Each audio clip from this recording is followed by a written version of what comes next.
BL Meena associate professor BA part second की online कक्षा में आपके साथ रघुवंश महाकाव्य के विषय में चर्चा कर रहा हूँ। रघुवंश महाकाव्य महाकवि कालिदास के द्वारा रचित एक प्रसिद्ध महाकाव्य है। इस महाकाव्य में 19 सर्ग हैं। इसमें दिलीप से आरंभ करके अग्निवर्म तक रघुकुल के राजाओं का चरित्र वर्णित है। राजा रघु का चरित्र इसमें अत्यंत प्रभावशाली है। इन्हीं रघु के नाम पर वंश का नाम भी रघुवंश या रघुकुल पड़ा। महाकाव्य का रघुवंश नामकरण भी सार्थक है, क्योंकि दूसरे सर्ग में राजा दिलीप नंदिनी गो से ऐसा पुत्र मांगते हैं जिसमें वंश को आगे ले जाने वाला या वंश का नाम बढ़ाने वाला हो। रघुवंश महाकाव्य का मूल स्रोत वाल्मीकि रामायण है। रघुवंश के राजाओं की वंशावली भी यहाँ वाल्मीकि रामायण से कुछ भिन्न है, जो महाकवि कालिदास की कल्पना शक्ति को बताती है। मूल जो कथावस्तु 19 सर्ग में विभक्त है।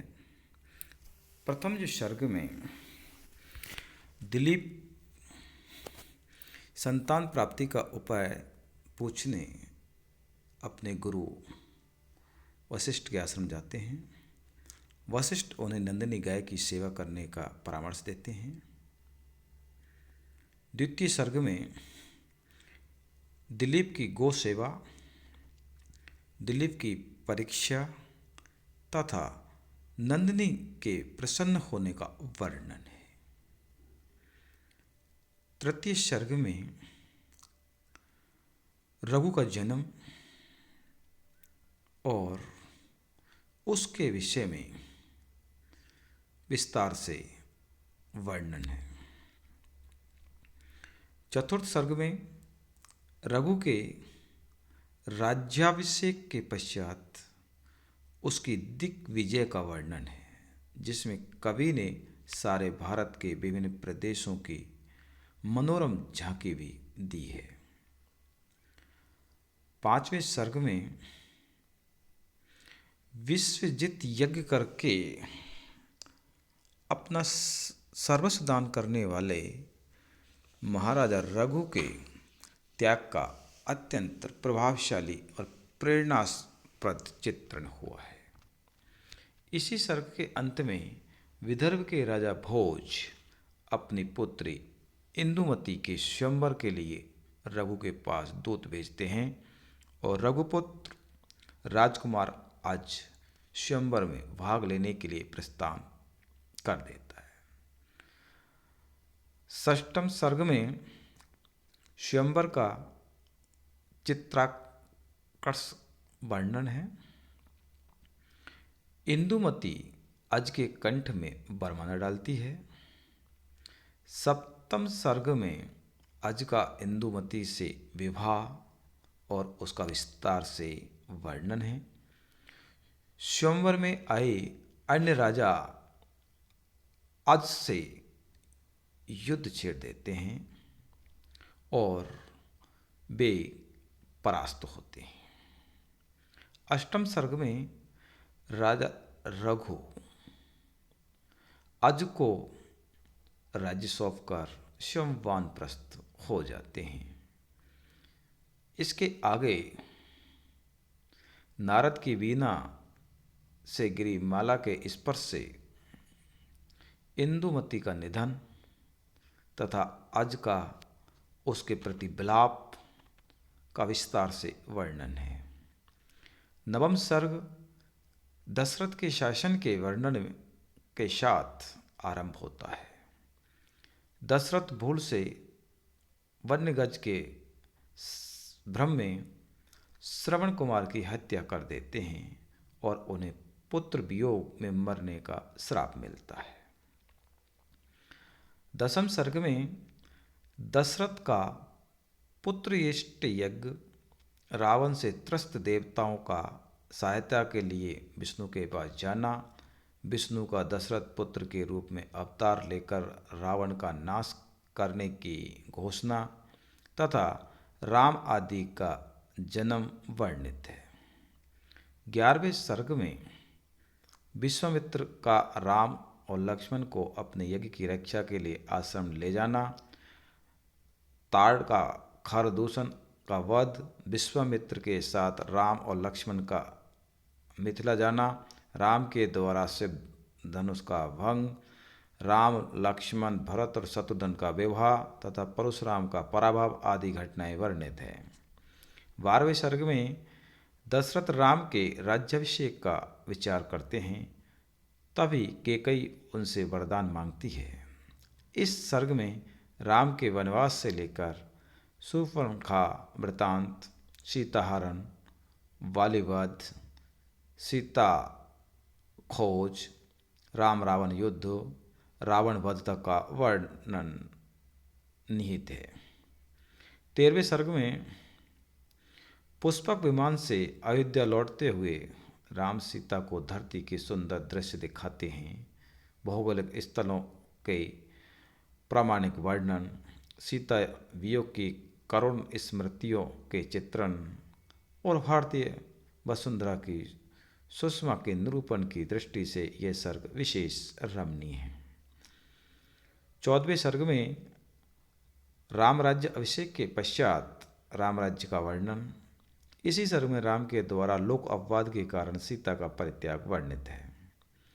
15वें सर्ग में लवणासुर के द्वारा सताए गए यमुना तीरवासी मुनि लोग राम से रक्षा का अनुरोध करते हैं। राम के आदेश पर शत्रुघ्न लवणासुर से युद्ध के लिए प्रस्थान करता है। मार्ग में वाल्मीकि के आश्रम में रात्रि विश्राम के लिए ठहरते हैं। उसी रात्रि में सीता 2 पुत्रों को जन्म देती है। शत्रुघ्न का लवणासुर से घोर युद्ध होता है, लवणासुर मारा जाता है। शत्रुघ्न यमुना तीर पर मथुरा नगरी की स्थापना करते हैं। इधर वाल्मीकि के आश्रम में कुश और लव रामायण के गायन की शिक्षा भी प्राप्त करते हैं। मथुरा और विदिशा नगरियों के शासन का भार अपने पुत्रों पर छोड़कर एक बार शत्रुघ्न अपने अग्रज से मिलने के लिए अयोध्या जाते हैं और मार्ग में एक बार फिर वाल्मीकि के आश्रम में रुकते हैं। वहाँ वे कुश और लव के मुख से रामायण का गान सुनते हैं। इसके पश्चात राम के द्वारा शंभुक के वध अश्वमेध यज्ञ के अनुष्ठान का वर्णन है। इसी समय कुश और लव अयोध्या में आते हैं तथा राम अपने पुत्रों के मुख से रामायण गान सुनते हैं। वाल्मीकि सीता की निर्दोषता बताते हुए राम से उसे फिर स्वीकार करने का अनुरोध करते हैं। सीता धरती से प्रार्थना करती है कि वो उन्हें अपने अंग में समेट ले। धरती प्रकट होकर सीता को अपने अंग में लेकर पाताल चली जाती है। इस सर्ग के अंत में भरत को सिंधु देश का राजा बनाया जाता है। भरत का अपने पुत्र तक्ष और पुष्कल को वहाँ का शासन सौंपकर अयोध्या लौटना, लक्ष्मण के पुत्र कारापथ का शासन सौंपा जाना, अंत में राम लक्ष्मण का महाप्रयाण वर्णित है। 16वें सर्ग का आरंभ कुश सहित 8 राघव राजाओं का सारे भारत की वसुंधरा पर शासन का वर्णन होता है। इस सर्ग में अयोध्या एक रमणी के रूप में कुश को स्वप्न में दर्शन देती है तथा अपना उद्धार करने का आह्वान करती है। कुश अपनी नई राजधानी कुशावती को छोड़कर राजधानी अयोध्या लौट आते हैं। अयोध्या में निवास करते हुए कुश एक दिन सरयू नदी में जल विहार करते हैं। उनका एक आभूषण जल में गिर जाता है। उसकी खोज करते हुए उनकी भेंट नागराज कुमुद से होती है और नागराज कुमुद उन्हें अपनी पुत्री कुमुदवती वधु के रूप में सौंप देता है। 17वें सर्ग में कुश के पुत्र अतिथि के अत्यंत महनीय व्यक्तित्व और राज्य कौशल का प्रभावशाली वर्णन है। 18वें सर्ग में अतिथि के पुत्र निषिद्ध से लेकर सुदर्शन तक अनेक राजाओं का शासन का वर्णन किया गया है। 19वें सर्ग में अग्निवर्म राजा का वृत्तांत है। अग्निवर्म अत्यधिक विलासिता के कारण क्षय रोग से काल कल्पित हो जाता है और मंत्रीगण उसकी गर्भवती रानी को राज सिंहासन पर अभिषिक्त कर देते हैं। इस प्रकार से इसमें रघुवंश जो महाकाव्य में रामायण की अनेक कथा वस्तु को इसमें समाहित किया गया है। जैसे रघु का जन्म, रघु का राज्याभिषेक, रघु के द्वारा विस्तृत यज्ञ, इंदुमती का स्वयंवर, शिव धनुष को तोड़ना,